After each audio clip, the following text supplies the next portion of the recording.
Did you know that you can go solar without any installations? And even if you're just renting, there are no upfront costs, no panels, and no termination fees. All you have to do is connect to a local solar farm through Cascadia Community Energy and discover how you can make an impact and start saving on your next power bill. Find out more at CascadiaCommunityEnergy.com. That's CascadiaCommunityEnergy.com.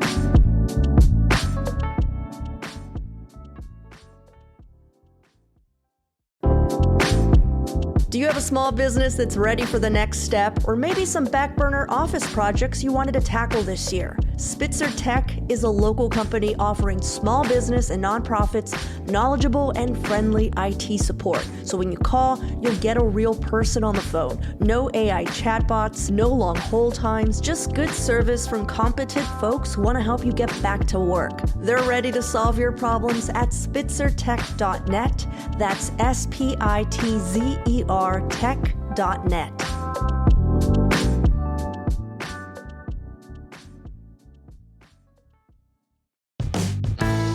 This is CityCast Portland. I'm Claudia Meza, and this is what Portland's talking about. Today on CityCast Portland, why certain members of City Council are against a policy to crack down on sex trafficking, the confusion and backlash after a park's name change, and we're diving into our mailbag and hearing from you, our listeners. Joining me are Willamette Week City Hall reporter Sophie Peel and our very own executive producer, John Notarianni. You guys, thanks so much for hanging out with me this morning. Good morning. Hello. As most of our listeners know, before we jump into the news, I always ask an opening question so anyone you can get to know our guests a little better. And in honor of Kurt Russell, coming up to Hollywood Theater May 9th to host a 35mm showing of The Thing, followed by a live on-stage Q&A as part of Hollywood Theater's 100-year celebration, which is amazing. I want to know what your favorite Kurt Russell movie is. This is a bad question for me. I'm not really a movie person. I can't name one Kurt Russell movie. I knew that when I didn't know what a question was ahead of time, I was going to look like an idiot. Can I tell you that? Let me Google. John, you go, and I'll Google. You're in good company because go ahead, Claudia. Here's what's so funny is that we discussed this prior to not sharing the opening question with you, because a lot of times we don't share it. And this whole discussion, we're like, does Sophie even watch movies? And this whole thing came through. And then John's like, yeah, but maybe she'll like be a Dirty Dancing aficionado. And I was just like, you mean Patrick Swayze? So then we realized that John didn't know who Kurt Russell was either. Oh, yeah. So you got two dum-dums Those guys on the show. from the 80s with hair and muscles, they're all the same. So my favorite Kurt Russell movie, you guys, to get us back on track, is the very problematic Overboard, also starring Goldie Hawn. Oh my God. But I love mini golf and boats, so it's hard not to fall in love with that movie. I don't know if you guys ever saw Overboard. He steals Goldie Hawn away to be his wife because she has amnesia. It's just an 80s, just like, what? Who wrote this? As a child, I loved it. Now as an adult, I'm like, that was fucked up. Yeah, that was a fucked up movie. I might not know who's in Dirty Dancing, but I do know who Kurt Russell is, it turns out. I'd say Escape from New York, Snake Plissken is just like classic, super classic. And honorary shout out, I just recently hate watched the new Tyler Sheridan show, The Madison, that has Kurt Russell in it as well. So if anybody wants to talk spoilers about that show, hit me up. Yeah. Not to mention Big Trouble in Little China, an amazing film. It's a good one. Mm-hmm. I have an answer because it's the only film I've seen, I believe, in your from him. life. All right. Okay, But go I on. think I liked it, Once Upon a Time in Hollywood. Oh, yeah. There you go. With a couple actors in it. I'm sorry. Were the couple actors Leonardo DiCaprio and Brad Pitt?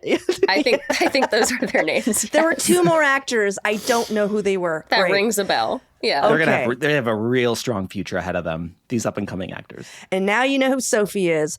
On to the news of the week. Sophie, why is tackling sex trafficking even an issue at City Council right now?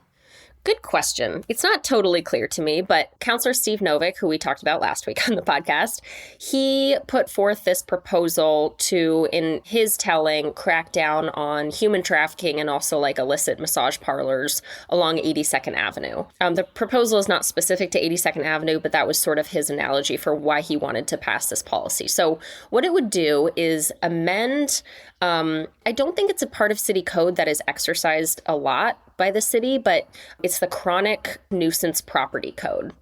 And what it would do he would pretty much add activities to what would be considered an instance of nuisance. So he would add operation of a massage business in violation of state law, loitering to solicit prostitution, possession of a loaded firearm, and prostitution procurement, among a few other kind of instances or types of activities.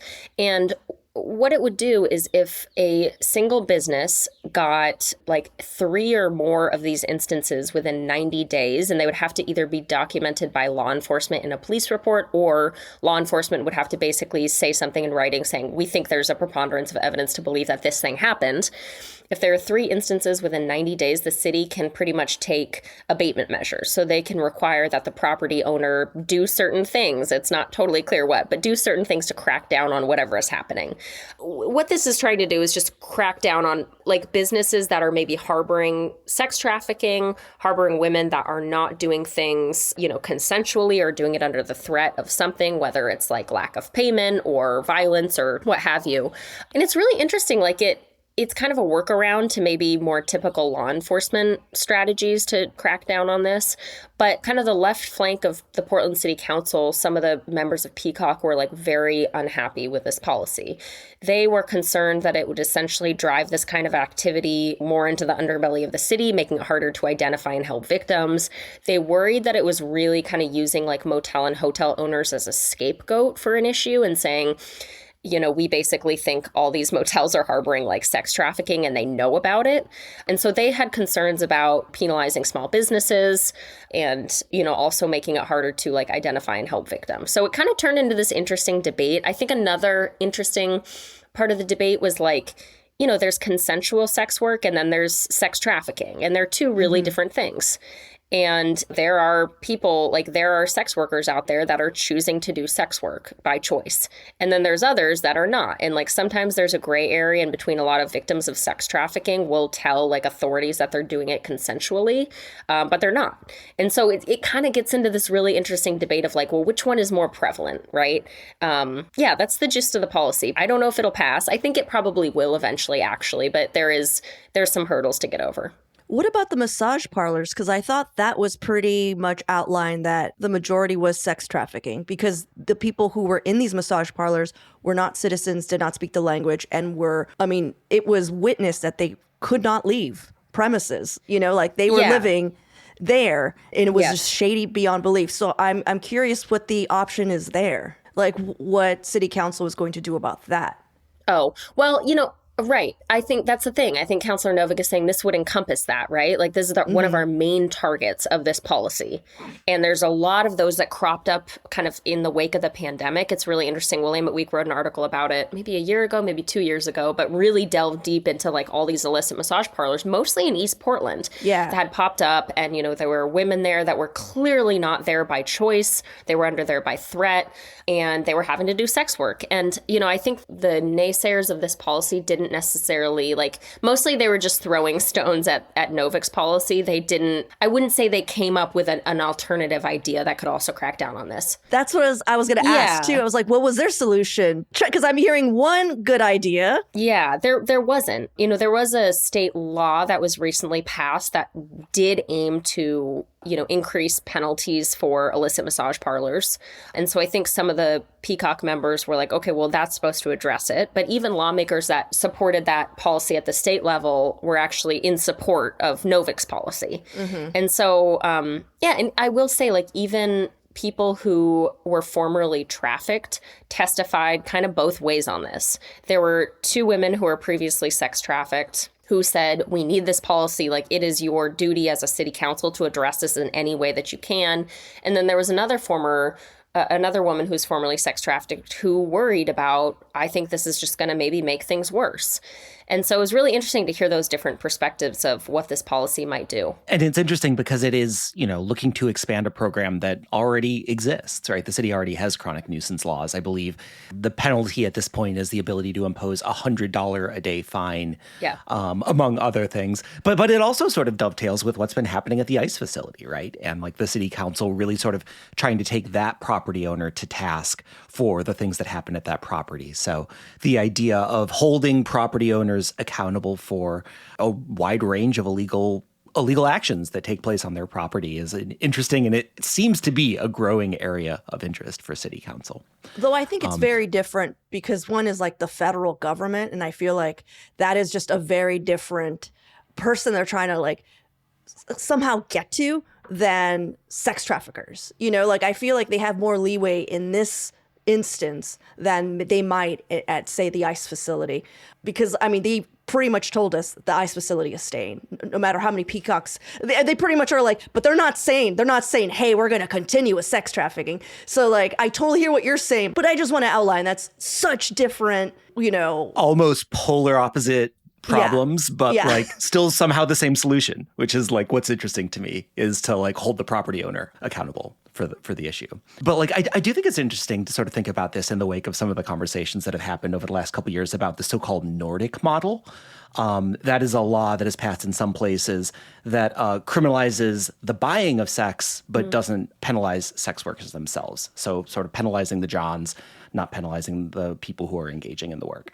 Which is to say, this is not that. This is a very different situation. But I do think that some of the same criticisms apply. The question of whether that this is something that doesn't get to the root cause and sort of forces these people underground, forces them potentially into riskier situations, reduces their bargaining power with clients. And I think that is probably some of the research that some people on city council are looking to be like, this is a partial solution, but it also could potentially open up a whole bag of other issues that aren't being considered. I think the other interesting component is that, the Multnomah County DA's office was there while council was discussing this policy. And, the prosecutor there was talking a lot about, we've really tried to be more trauma informed, victim informed. We do not go after the victims of this. We really try to focus on the Johns. And I think with some of the Peacock members, there's a greater propensity to doubt law enforcement's objectivity and the fact that they won't be targeting victims. And I think that really seeped into the conversation. You could really see that in the line of questioning of they didn't feel like this was, and not that they necessarily said this, but they did worry that there was going to be unequal enforcement, or, it's noted that there's a lot of the motels and hotels and also massage parlors are run by Asian families, right? And so they didn't want there to be a race component of that was unequally applied. And so, that was clearly part of this debate. Yeah. I just want less stone throwing from anyone in city council and more idea throwing. Me too. How about that, guys? All right, let's take a quick break here. And when we come back, how we might have our very own version of Schitt's Creek. What?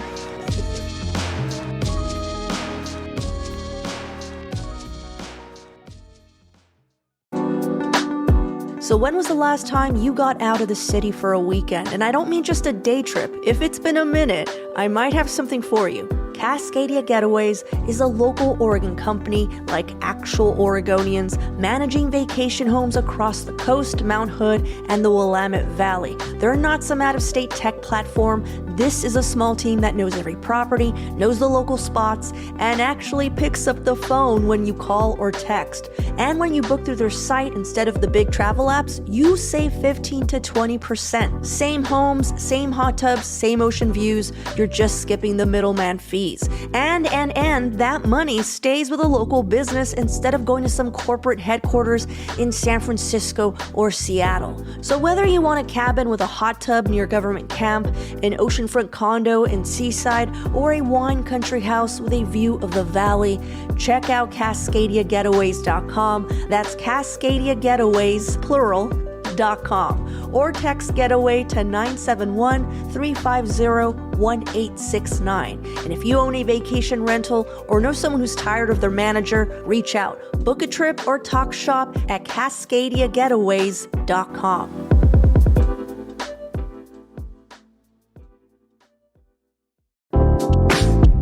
If you're looking to explore our beautiful coastline before the crowds hit, Newport, Oregon has some new places to stay that might be of interest to you.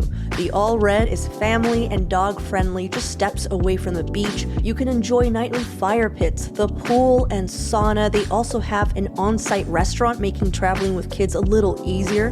Hotel Sylvia offers something quieter with oceanfront views, shelves of books, and a setting that feels like an old eclectic library. You can channel your inner sexy librarian and really settle in. The Louis gives you a more boutique experience by greeting you at the door with lo-fi jazz and a wall full of records waiting to be played. There's also private saunas and hot tubs that invite real rest. It's also only steps away from the historic Nye Beach Arts District, where you can easily grab a nightcap before bed. You can learn more about these lodging options and plan your next getaway at discovernewport.com/citycast. That's discovernewport.com/citycast.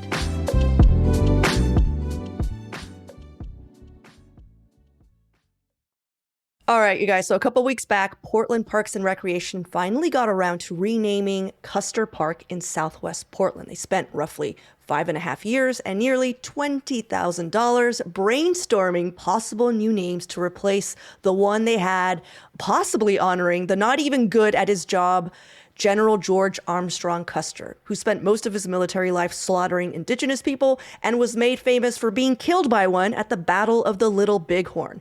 Now, what Parks and Rec landed on as a new name is an Ikishkian Sinwit phrase meaning path of the huckleberry. Now, the Ikishkian Sinwit language is spoken by native tribes in the Columbia River area.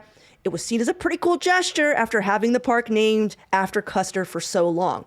All of this, awesome. But here's why some people are finding issue with the new name. For one, it is impossible to say if you do not speak the language by just looking at the phonetic spelling of it. It spells out SCHTWIWNU, which anyone not knowing the Ikishkian Sinwit language would just assume it read shit we knew.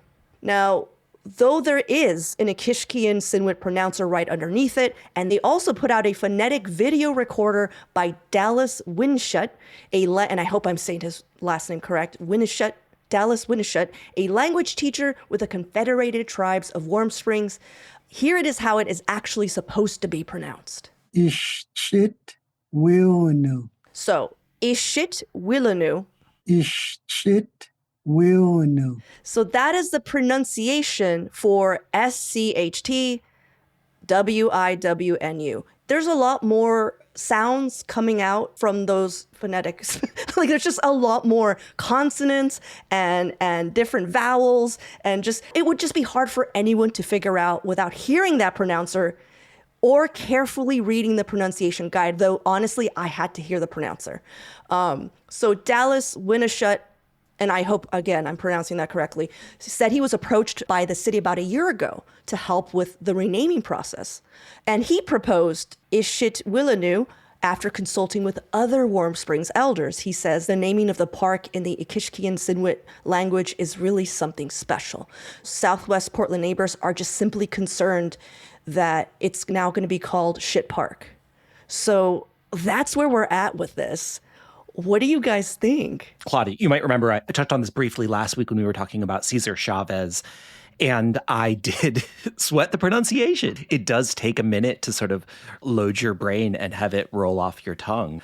At first, I think my first knee-jerk reaction was similar to a lot of people's of like, oh, Portland, we've done it again. We've found we've tried to do something like respectful and noble and done it in the most complicated way possible. But then I thought about it a bit more and realized, this is the second time in a week or so that we're talking about the name of this park.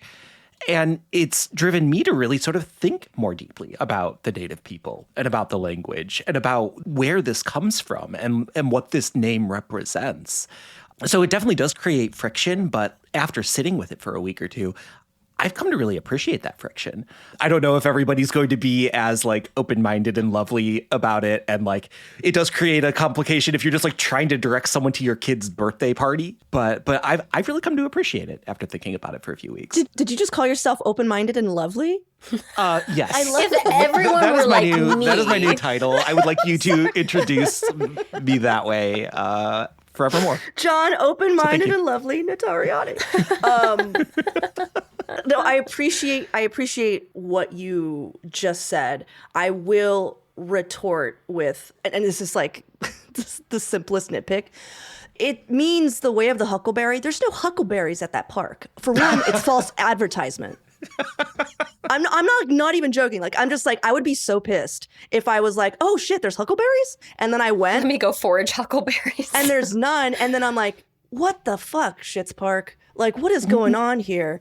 No huckleberries yet. I mean, huckleberries are native to this region, right? We could get some huckleberry. Look, if the city took 5 years to name a park, they're not going to be able to put huckleberry bushes in there. That's asking way too much of the Parks Bureau. They would put them in, and then they wouldn't water them, and they would all die. They would die. Like what happened to those Correct. trees a few years ago. Yes, I do remember. So, okay, I'm still curious. Like, Sophie, what do you think about all this? You know, I think you were spot on, Claudia, when you said, like, Portland really good intentions. Like, I feel like they were really thoughtful on the back end as far as like cultural responsiveness and honoring, you know, the group that like this guy just completely terrorized. And at the same time, I think it was also so Portland in the way that we might have like shot ourselves in the foot a little bit, because look, kids are going to be kids, and they're going to call it Scht Park. Like, I don't see, like, I wish that all 15-year-olds and all 20-year-olds and all 25-year-olds were, like, lovely and open-minded like John, but, like, not everyone is going to take the time to learn how to pronounce this thing and listen to the recording. Like, they're just going to go, like, the path of least resistance. So, you know, I just think it's, I fear it's going to, I feel like it's already become a bit of a joke for some people. And, like, you know, I think that's not obviously the intent of the city, but I fear that's kind of what it's become. And I don't know, I was talking to a few people in my office yesterday, and they were like, it feels like a Parks and Rec episode. Oh my God, you know, 100%. like good intentions just 100%, gone wrong. yeah. Like Leslie Knope has like the most pure intentions to name a park, and then all the kids just like make fun of her, you know? Yeah. If you look at our parks department, that kind of makes sense a little bit. Yeah. For sure, yeah. Just like lovely folks, and you're just like, don't do that, please. Please don't. Just, oh no. Oh, no. no. But here's the deal. If it were up to you and you had to face these Warm Spring elders and saying, hey guys, we're going to rename the park, would you do it? Would you be the one who says it to them? Because I know I just would be like, coward. that's what I'm saying. That's what I'm saying. Is I would just be like, Yeah. no. So I guess is shit whale new. No, I think you could go to the elders and say, we'd like to name it something that won't be like bastardized by idiots, you know, me. who So don't it's speak me. the So language. it's me who has to go. Okay, great. Yeah, So you I'll have do to. it. I've nominated you to go in front of the elders. John, will you go with me because you're so? Oh yeah. Okay, great. Yeah, I'm on it. I mean, I'll go. Listen here, elders. I just don't want to be the one who actually has to speak. You All take right, the so heat. I'm just saying, if we can imagine ourselves doing this, I just don't understand why our city cannot do it. But I know why they can't. It would be nice if we could perhaps still keep it in that language, but it not just look like the word shit. That is all. I mean, the city could. Like, I think there's also the Parks Bureau has a really hard time when they dig their heels in. They just keep digging them in. They have a really hard time being flexible and saying like, okay, maybe we took a bit of a misstep here. Like, let's figure out a middle ground. Right. They're not middle ground. Like, bureaucracy is not a middle ground thing. And so it's not impossible for them to like rethink this, but I think you're right. They won't. It's not like they can't. Like, they're limiting themselves, you know? Yeah. All right. Well, let's take a quick break here. And when we come back, we're going to hear from you. And you have anything to say about this park? Write in portland@citycast.fm. I want to hear even more from you.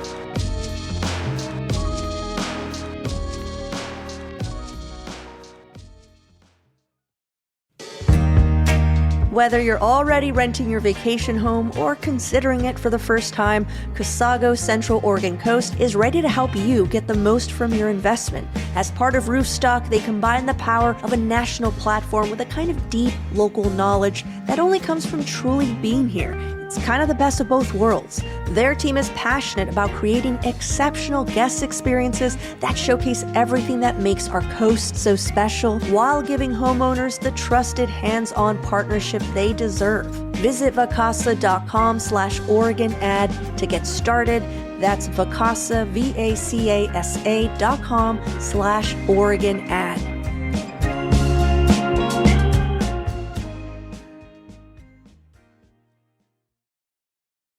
All right, John, you're dragging the bag of mails. What do we say? You're dragging the bag of mails over. That's what you're doing. Oh, my aching back. All this mail. Mails. It's been another great week of hearing from all our listeners and readers about the show. Thank you so much to everybody who wrote in. First thing I want to highlight is some feedback we gotten about our conversation with our new city administrator, Raymond Lee. I talked to him a few weeks ago on the show. And we spent a long time talking about why he wants to keep the Portland ice facility open. We got a couple of emails about this. We heard from Ronnie, who wrote in, said, just listening to the podcast with Raymond Lee, I have a question. What's the difference between the ICE building and the USCIS building? Personally, all of the immigration things I've been involved with have happened at the USCIS building in Northwest. The only thing I've ever heard about the ICE building by the South Waterfront is that's where people are detained. Then Ronnie goes on to say, also endlessly impressed by Raymond's ability to say a lot without saying anything. I see why he got the job. Ouch. Fair question. We actually had another listener who sort of wrote in with some of those. Sorry, it's a good, just saying you got a good dig in there and we got to respect it. And all right. Okay. We got our giggles out. Go on. We heard from another listener, Diane G., who was sort of treading similar waters, brought a bunch of context. Oregon has 3 ICE administrative processing centers, Portland, Eugene, and Medford. All 3 of these buildings host immigration check-ins for people going through the immigration process, such as seeking asylum, green card holders, temporary protective status. Nearly everyone is required to participate in annual check-ins with ICE, sometimes more often.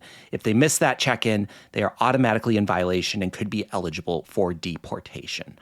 She then goes on to mention that she's heard from several immigration attorneys that ICE facilities are the best last resort when ICE intervenes in cases. Once someone is moved out of state, it is far more difficult for them to intervene because ICE keeps transferring them from facility to facility, making it incredibly hard for them to access an attorney. So back to the initial question, as I understand it, USCIS is where you go to apply for immigration status. Then when you're going through the process, you check in with immigration at the ICE Administrative Center, which is the building on the South Waterfront.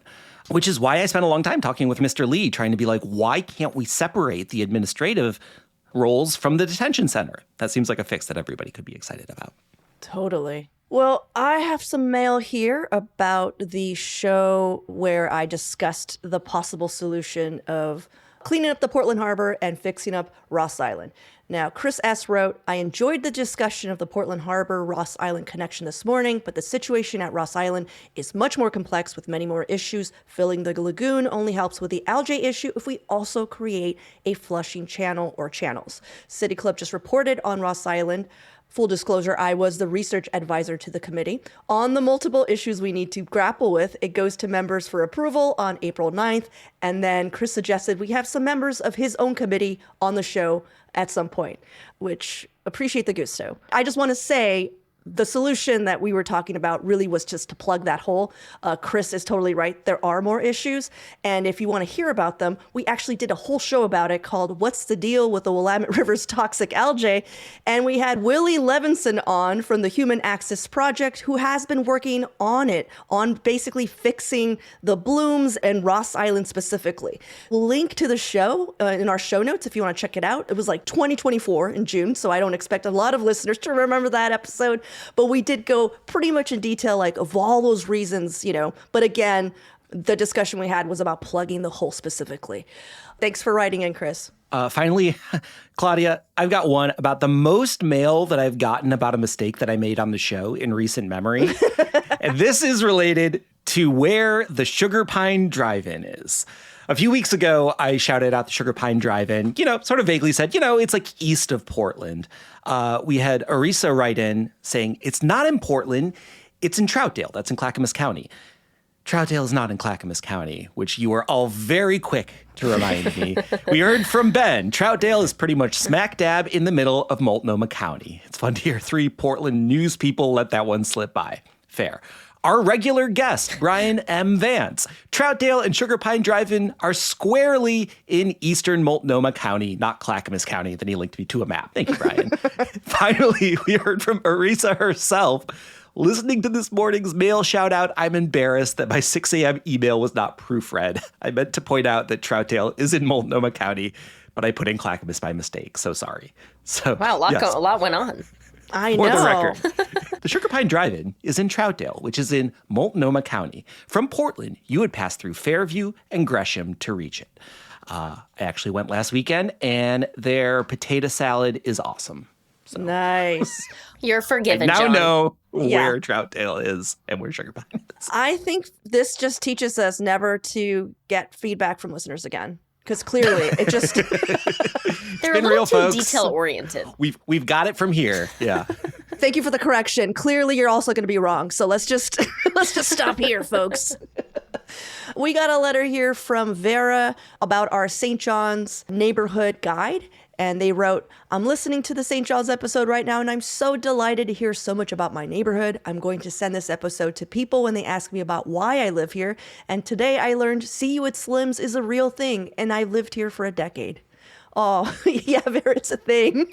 I'm sorry no one's told you to see them at Slim's, but I will see you at Slim's. I'm pretty sure if you go there. See you there, Vera. But before we head out, we have some shout outs from members of our Portland Neighbors program. One of the perks of being a paying member of CityCast Portland is the opportunity to shout out a local business or organization that you love. John, you want to kick us off? Yeah, I've got one from Andrew G, who wants to shout out the Good and Evil Wrap food truck in Milwaukee Station.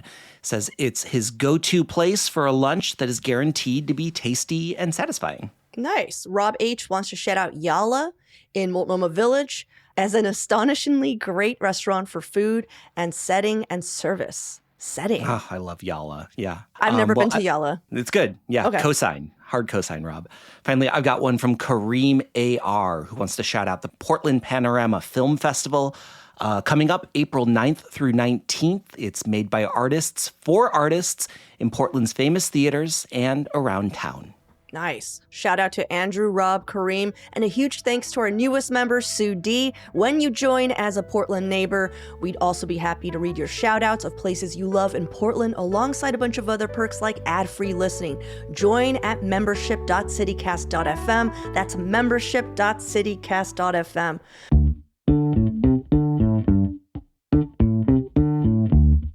Well, you guys, thanks so much for hanging out with me. That's all for today here on CityCast Portland. Thank you for listening. If you enjoyed the show, share it with a friend, rate, leave us a good review. We'll be back tomorrow morning with more from around the city. Until then, see you at Slim's. It's real. Thanks, Claudia.